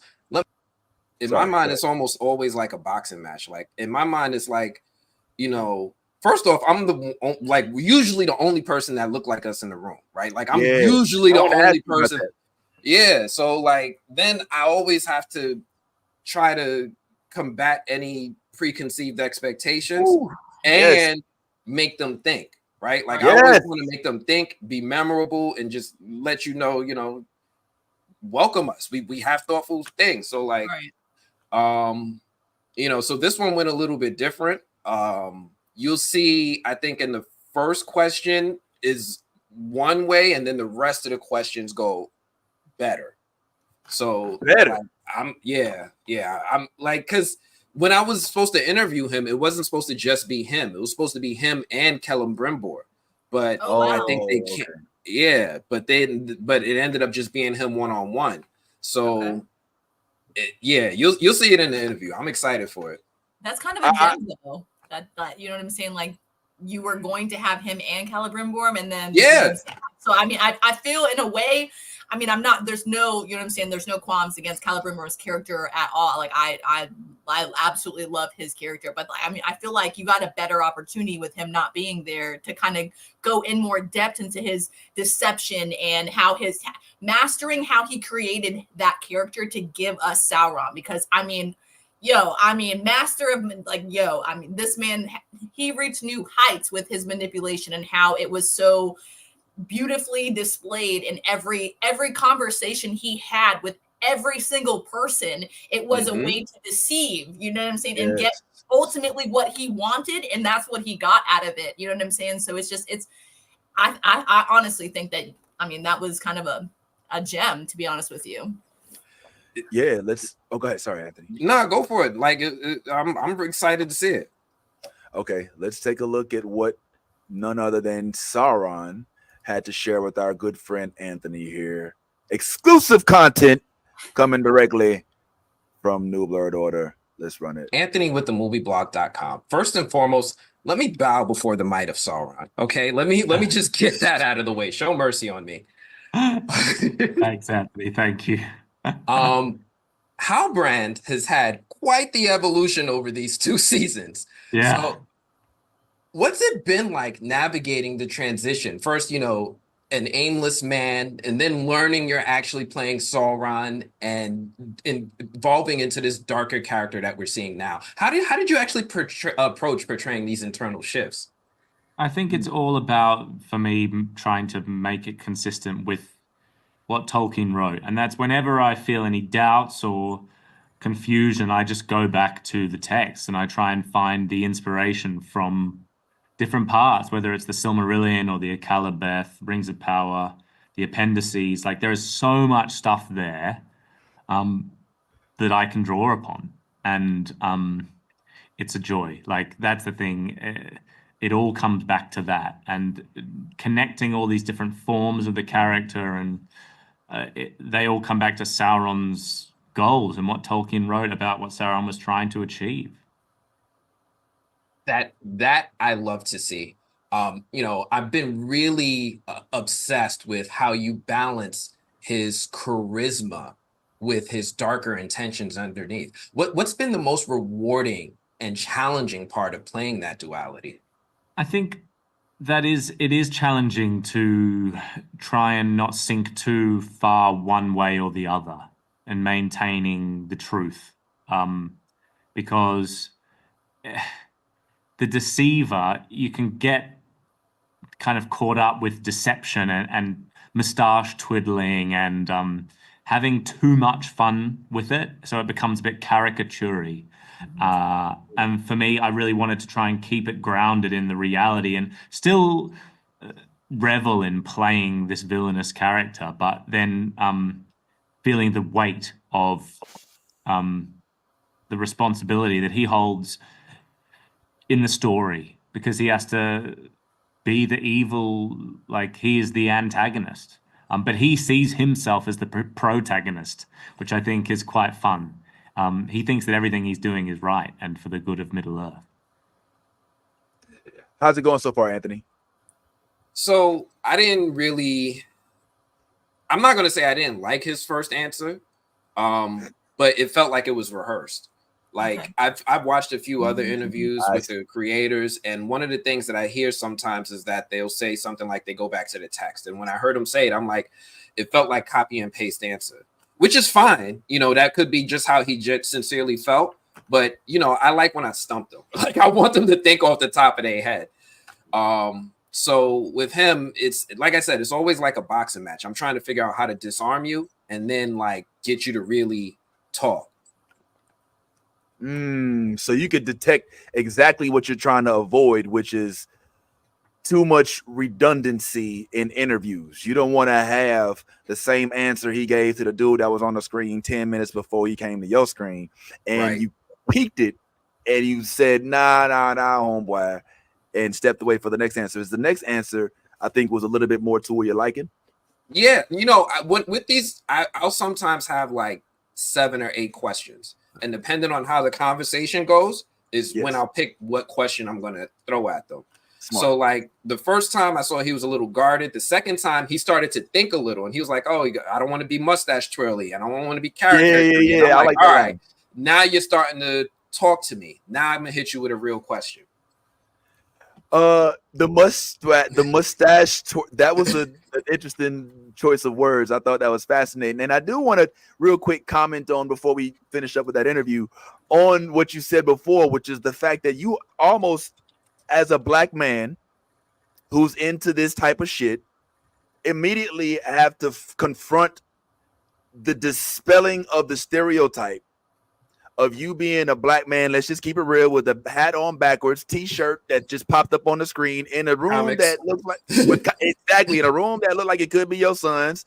All right, we got the same type of room, by the way. I mean, look, same shit. And within the first few seconds of you opening your mouth and articulating your questions, I think it immediately they're like, okay, my bad, this ain't some hood nigga. Even though you might be a hood nigga, you know what I'm saying? You're not approaching it. You're approaching it with the same respect of like Ahmad Rashad, you know what I'm saying, or Stephen A. Smith, or like a legit action. I don't know if I should have included Stephen A. In that one, interview. But you get the point I'm saying. Like, Ty, you feel what I'm saying, right? Like he's representing for the culture, but doing it as a member of the culture, speaking like somebody who's actually in the building with the actors. You know, it's his interview of the actor, like that dude, that famous dude, I don't know his name, who does those interviews, actors, but in true Blurred fashion. Ty, how dope is that? I mean, his questions, the way he words his questions, the way that he his cadence in asking the questions, everything comes off eloquently. And so I think when they see the background, like you said, when they see the background, they see him, he pulls up, he's got his hat to his back, to the back, he's just chilling, but you know what I'm saying, or whatever, he's in his comfort. But when he asks these questions and poses, they're like, oh shit, I wasn't expecting this to be so layered. I wasn't expecting this to be so detailed. I wasn't expecting this at all. So now I gotta reach in my bag because I had something that I was ready to just, like he said, copy and paste. I had something that was already prepared, but this goes outside of that. Now I have to think outside the box, and you know what? This guy's good. That boy good. That boy good. You see it in their face. Yeah. After when he first asked the first question, they be like, when their eyes dart to the top right, you know, and he's like, okay, all right, I got him. You know what I'm saying? And he's doing it while looking like DJ Jazzy Jeff. Get the fuck out of here, bro. Like, my man is killing it. All right, man, let's see what else he had to say with Sauron. I've noticed that Anatar's interactions with, well, everyone knows that his interactions with Celebrimbor are crucial to the future of Middle-earth. Mm-hmm. How did you prepare for those scenes where Anatar is subtly nudging Celebrimbor toward creating the rings? Like, what kind of dynamic did you aim to build with Charles in those scenes? I think we spent a lot of time together developing the characters and trying to work on. And we, of course, had a scene at the end of the last season where we could see how each other worked. And throughout this season, we were very serious and we spent a lot of time talking about the scenes, like adjusting little things here and there. But when we worked, we didn't talk too much about it, to be honest. We just kind of let it happen and kept the atmosphere light. And I think because the content of what we were doing was so heavy, we wanted to keep it light off screen, and there was a lot of laughter and fun, and yeah, we're really good friends. The transformation from Anatar to the Sauron that we all know is a major, we all know this is going to be a major pivot for your character. What can fans expect from this eventual shift, and how that darker side is going to be revealed, or at least what's your preparation for that shift? I don't know. I think you start to see him sort of descend a little bit into, like, his more Sauron traits come out by the end of this season, particularly with the torture of Celebrimbor and all these things that start to slowly emerge. In terms of shifting into Sauron, I'm curious to see what the showrunner's plan is, because I'm in the dark. But I have some certain ideas, and for me, it's always circumstantial. In the same way Halbrand was for Galadriel, Anatar was for Celebrimbor, Sauron has to... He's not just going to change shape for the sake of it. It's got to serve a purpose. And I'm really curious to see where it ends up going. But yeah, I don't know at this stage. Yo, that was deep. Right. That was deep. You caught that, Yaz? Yeah, I did. He's deciding which figure is most cunning to his victim, which in a sense, Halbrand was for the elves and the humans, right? Because he became Halbrand before he met Galadriel. So he was already in deceptive mode. But now he knows that he has to fuck with the elves themselves. So what does he become? And I never, bro. And the question brought that out. Deception. It's so thick and it's so deep. It's just like, you know what I'm saying? Like that's why I was like, this is gold, because he literally, like, he portrayed, that's why the talk between Celebrimbor and Galadriel, you know what I'm saying? Like when he hands her the rings and he's apologizing and she's saying, no, like I was deceived as well. Like he portrayed to them in the figure that he thought would get through to them. And it did. And he deceived them. It's, you know what I'm saying? And it worked so well. And it was so crushing to them, because they're the purest of souls. He crushed the purest of, you know what I'm saying, of the elves, you know what I'm saying? So Galadriel the warrior, you know what I mean? Like, and Celebrimbor, the maker of the rings, like he delved deep into their souls and revealed ugly things about themselves that they never knew, you know what I'm saying? It's there's so much layers to this. He brought it out of them, and it was seamless. It was beautiful. So yeah, this interview was, oh god, it's fucking gold. That's all I gotta say. Pristine.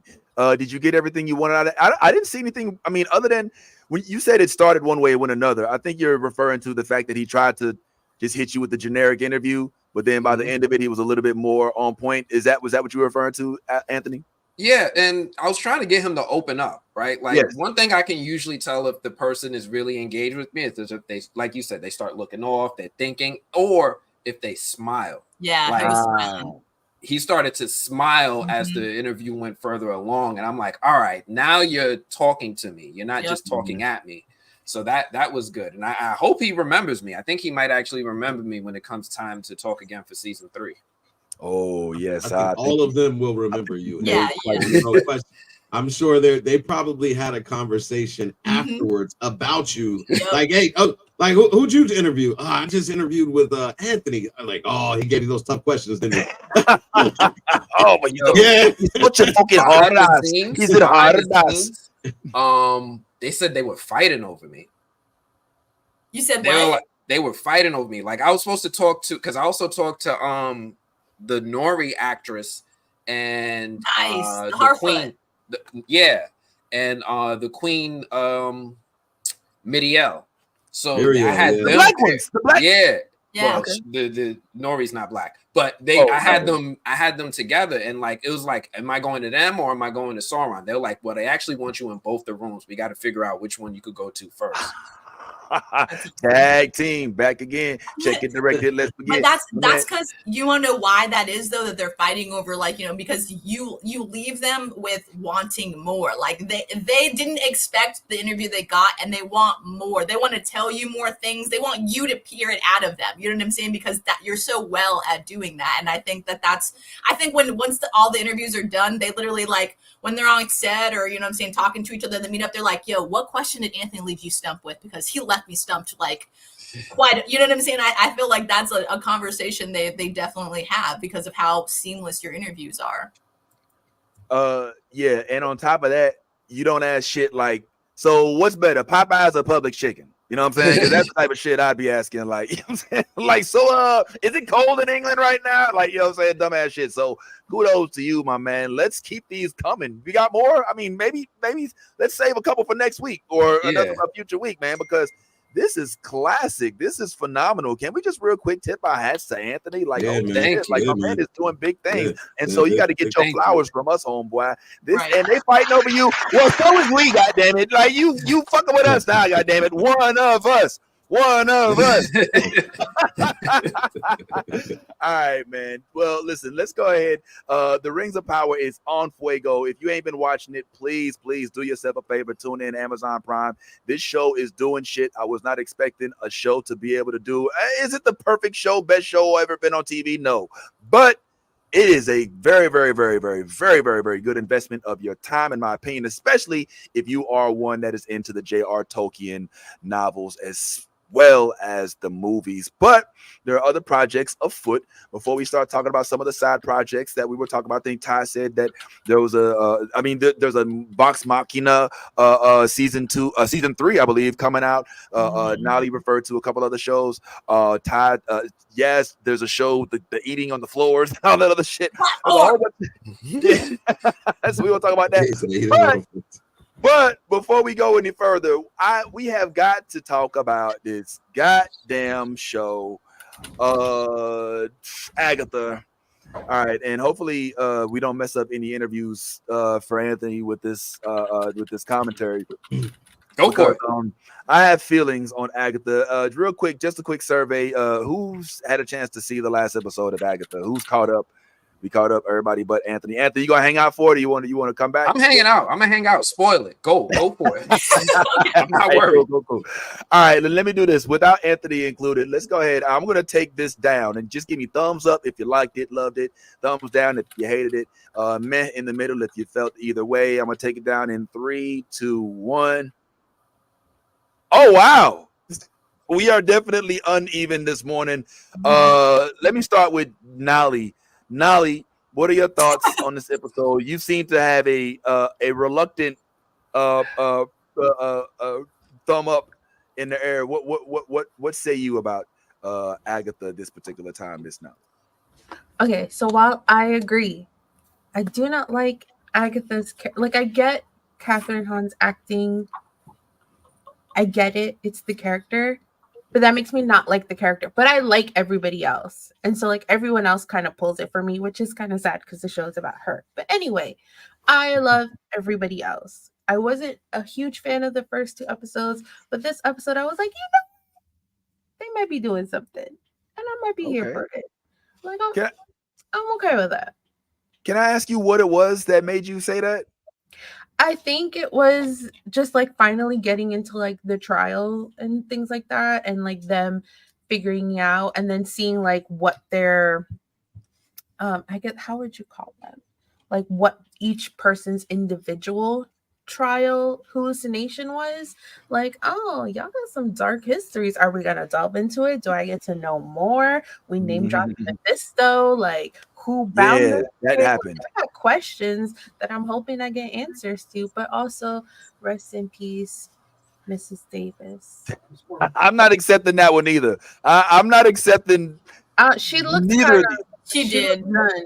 Them eyes were blue. She looked expired. She looked chunkier than milk in a hot Arizona sun. So she's done. So I'm just gonna. She's done. All right, I'm not conceding her death yet, nor am I conceding the death of Arondir. I still think he's alive. Remember, they're orcs, all right? And they both got stabbed at the same time. All right. Orcs are just old elves or fucked up elves. Anyway, we done moved on. Yes, you like this as well, huh? Yeah, I mean, I like how just different it is from, everything that's on right now. You know what I mean? Like it's full on. Like Halloween is my favorite season. So, no matter what, I'm all in when it's Halloween, and it's got witches, it's got women of color, we walking down the purple brick road, the purple flower road, you know what I'm saying? Like there's just, I like the, all the witch tidbits. Like if you really watch the ending scenes, you'll see little Disney, they show like, little Disney tidbits inside there, like, Lisa Simpson is a witch, and just different things. It's cute and it's cheeky. So I don't know, I'm enjoying it. I'm along for the ride. And I thought it was actually like a great addition that they added Kitty Foreman to the cast. I thought that was like, the coolest thing ever. You know what I'm saying? Like hearing her laugh and, watching her, I thought that was a cool transition from she being one of the, only members of Westview that,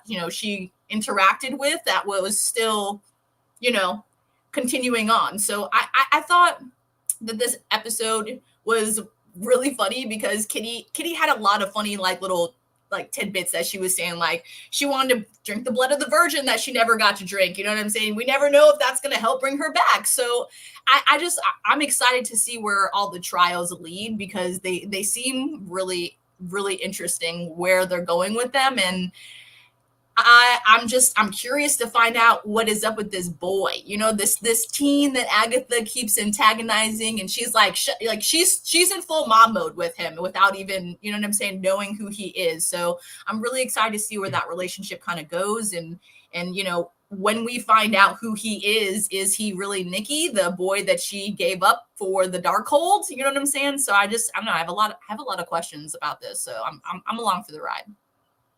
Yeah, that is interesting. Ty, what you think? First of all, no one truly dies in the Marvel universe anymore. So that part, we can address this later. But I'm gonna keep it pretty short, man. Wicked is supposed to be coming out, and this feels a lot like The Wizard of Oz. And that this whole storyline feels like we're off to see the wizard. And I'm just not. I mean, I do like some of the characters. I particularly like Jess, I believe is her name, which is the the Black Witch, and I particularly like her because she did what any Black person would do when a house starts filling up with water. She got the fuck out real quick. Didn't ask no questions. Didn't wait to see if somebody else was going to go first. Soon as that water started coming through that thing, she jumped in that oven and got the fuck up out of there. And I was like, yo, now see, I like that, Jess. You was not playing right there. So and she didn't play. She wasn't playing when they was like, messing with her about the spell. She was like, look, I ain't did this shit before. Like, you know what I mean? Like, yo, like, shoot, I don't know. I don't remember everything, but the Mephisto shout out, that was cool. I know you jumped out your seat. Yeah. But I didn't jump out of my seat. And I'm gonna tell you why, because we went a whole season of WandaVision predicting his ass only to not have him. And I would not be surprised if they tease us again with that shit and you never see him again. So until I see him, I'm gonna keep myself. But yeah, man, it's so far it's 3 episodes in. I'm like, man, but I'm gonna keep watching because that's what we do. Just a quick side note for those who are unfamiliar, Shazir Zamata, if you think she looks familiar, is because she was originally a member of the SNL cast. If you recall, back in the day, there was, for one season, just before she was hired, there was a controversy about there never being a Black woman member of the SNL cast. So right before Leslie Jones got casted, she was the first Black woman casted as an SNL official cast member. Now, she only ended up staying there for 1 or 2 seasons, But she was, as you can tell, she was on the What Up with That a lot of times, and she did a lot of stuff with Keenan, and so it was nice to see her back in the fray, because sometimes I get worried about SNL cast members when they leave the show and whether they have a history. Now, all right, so let me give my little take, if it's okay. Man, I hate. Look, for those who are going to interview with Anthony, please don't listen to me, and this is not representative of the whole show, but this freaking episode made me hate the show. Okay, this episode pissed me the fuck off. Let me start over. This is the episode that the doors opened. Am I right? Or no, that was last episode. Okay, I'm sorry. Yeah. So last episode, I started to hate this shit when they started doing the fucking singing bullshit. I'm tired of the singing. Don't sing to me. I know it was a chant. I get it. But they was off key. They wasn't in the right rhythm. It was so it was annoying as shit, because they're witches, and I wanted them to do some witch shit, not some gospel choir shit. Cut up a frog, stab a virgin, drink some blood, conjure up some lightning. You're singing a fucking lullaby to go into a dark realm? Fuck you, dog. That shit sucks as a plot line. I'm sorry. Okay? Then the whole, we have to now rehabilitate every witch that's ever been mentioned. Ever since the history of time, they're trying to whitewash Hansel and Gretel. Oh, I'm not going in the oven. They put bitch, the oven that you tried to cook the kids with when you was in the forest with the candy house, bitch. They're trying to rehabilitate the Wicked Witch of the West, which we know Wicked's coming out as well. They're trying to make it, you're the one that making everybody think that we all eat cats and we all use brooms and blah, blah, blah, blah, blah. Yes, that's the theme with witches, but let's go dark. Stop with the funny light shit. I'm waiting for some blood to be spilt, not a chick to get frozen at the end of the episode. And it's dragging out. What are we even doing? And Agatha, what is the plot? What are we fighting against? What are we fighting for? You know what I'm saying? Redemption. That's the whole point. They're going on the road to redeem what they lost, and all of them have a different thing that they lost. Like, you know what I'm saying? Like, that's what the plot is. You asked, I told you.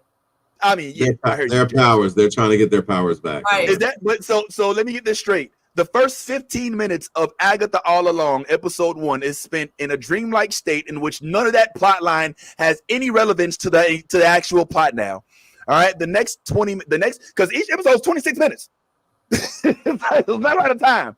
So the next few minutes of that episode is spent meeting the possible future son that maybe has a sigil put on him or some shit.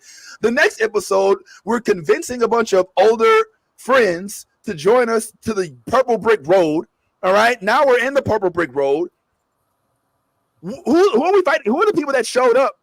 Who? What the hell is going on? I'm so frustrated with this show, bro. I'm not gonna lie. And let me tell you, I bet that if this was a Netflix show, which it wouldn't be because it's too lighthearted. Let's just gonna keep it real. Like this is a PG show. I know Ty was pissed about the nudity, but this is a PG show. If this show was darker, it feels like it's supposed to be darker. It is way too lighthearted for a show about witches, in my opinion. And that's, I think, where I'm getting lost. Nolly, please put me back in my place. I know I'm not a Wiccan. I never played one on TV. Is this what it really is? I mean, maybe I'm just jaded because I thought that the element of Wiccan would be a little bit more craft-like. You know what I'm saying? A little bit more light as a feather, less, oh, do you see what I see type of bullshit or whatever the fuck they were singing. Like, what am I missing here, Nolly? Am I tripping? Please talk me off this cliff.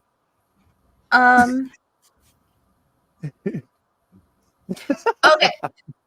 So yes, some witches do sing their chants, so that's totally valid. Also, I thought it was a bop. I was over there throwing ass in my living room. I was high, but that's not the point. Anyway. Also, yeah, I mean, okay, so the first 15 minutes didn't have anything to do with the plot, but remember, it's been so many years since we had WandaVision that they needed that little reminder of what happened to everyone after the spell was lifted. And then, we have what's going on. I'm kind of curious to see how it goes. I know there's a lot of like everyone's frustrated with like all the Mephisto teasers we keep getting, but remember Mephisto's confirmed to be an Ironheart, so this is setting the story of like that section of the MCU where we're dealing more with magic than we are with like brawn and muscles and America's ass, and so. This is kind of, I guess it's like new MCU territory-ish, so I want to give it a chance. I don't want to completely shit on it. Do I have things I don't like about it? Absolutely, and I totally agree, and your opinions are valid, but I'm also saying just hear her out a little bit. Okay. If we can make it through She-Hulk, we can make it through this. Fair enough. She-Hulk was, I still feel like She-Hulk was I think the CGI gave it the worst rap, but it did make me laugh a couple times. Come on, but anyway, but all right. I feel that makes a little bit more sense. I guess. Look, you've lost Anthony. Look, Anthony's got the Bane mask on. I don't know if he's even going to watch it. Like, he's one of those people in Suicide Squad when they had the things over their faces like. I would watch the next episode. Like this episode didn't really have, you know what I'm saying, too much. Anthony, if you're short on time, this episode was kind of like a filler episode.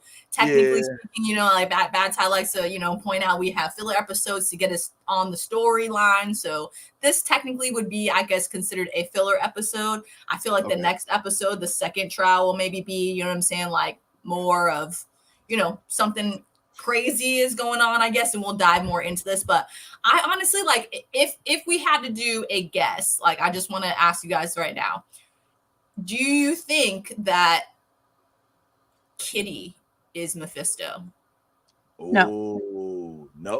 Sharon, because remember, like, that was her name for some reason was a big reason. Like Sharon Davis, I feel like that, like there was something with that, you know what I'm saying? Because she kept alluding to, I'm not Mrs. Hart, I'm Sharon. So, you know what I'm saying? Like, I feel like for some reason that is super important, and we'll dive into that a little bit more. But I mean, I don't know. I feel like maybe Kitty may not be fully dead. I think Kitty was just there to kind of get them along the way. You know what I'm saying? And we'll see remnants of her back, but not as Kitty.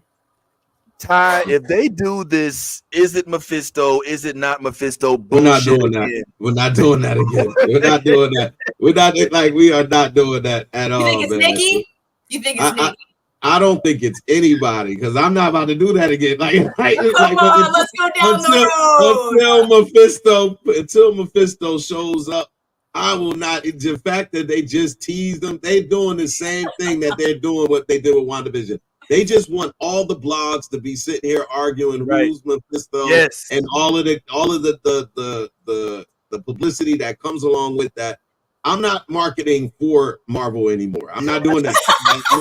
Until they send me a check in the mail, I refuse to do that. So she's right now she's a dead woman until further notified of her variant or whatever, that Marvel will throw in there. But I think that you have a point, but I think that also has a lot to do with what Wanda did to the town in the first place. Remember, she had a lot of people thinking they were people that they weren't, and that's kind of maybe why she called her that, because that was her name, but she now knows that her who she truly is. So that could be what that is. I gotta say that one of my favorite characters in this show is the next door neighbor, the black dude. He's always like groceries or some shit. He's always like, man, what's up? Yeah, you've been living here 3 years. You know what I'm saying? What the heck? Do you see that shit? You seen the witches came out? I was like, are you seeing it?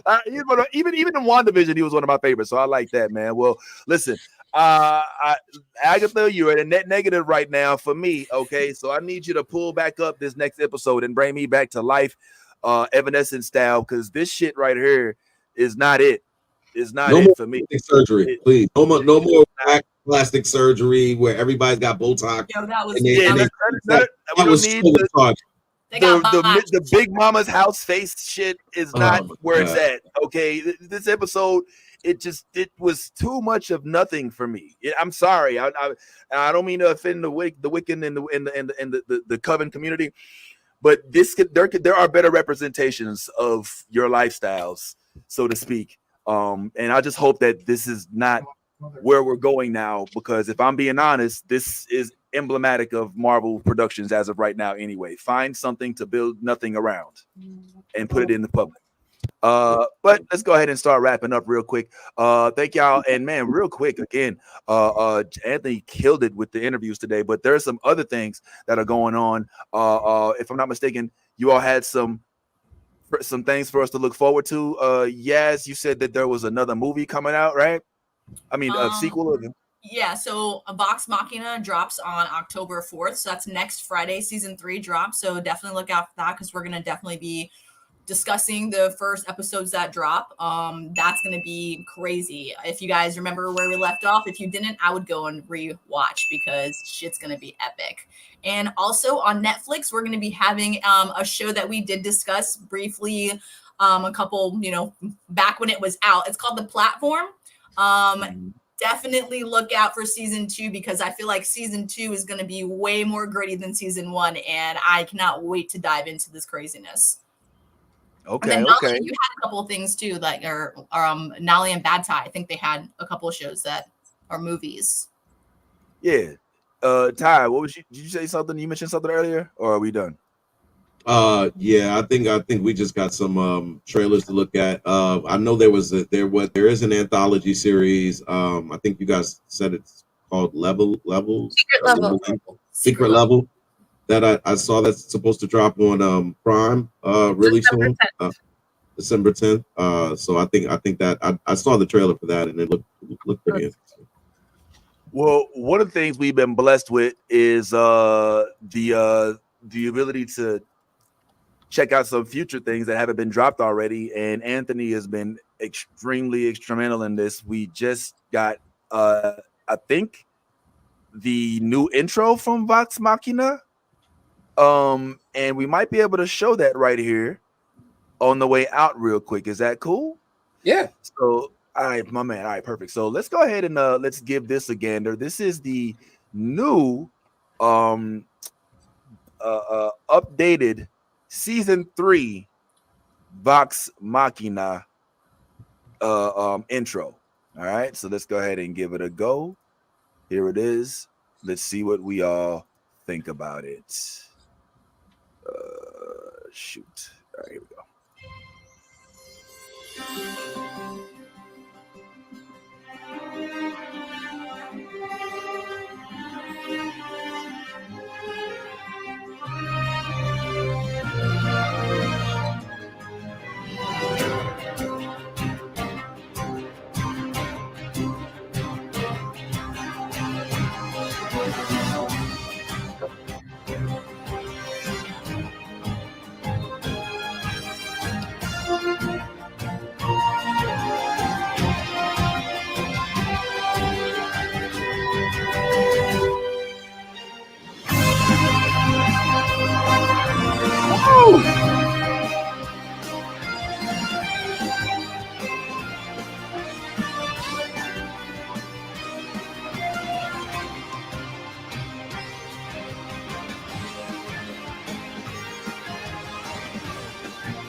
Ooh, that thing looks sick. Boy.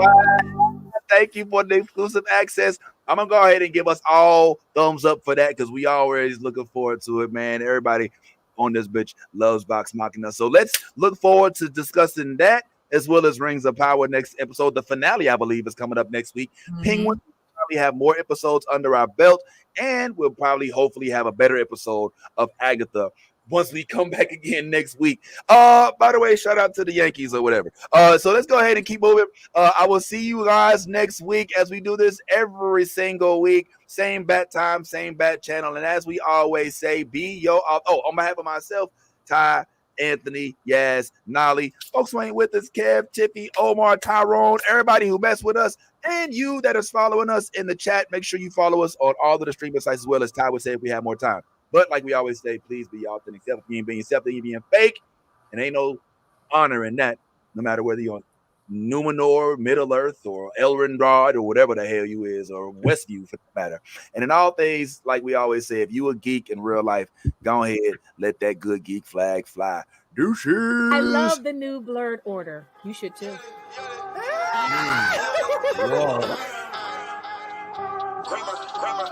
Let me get all this 10p Wayne. All the niggas rapping about the same old thing.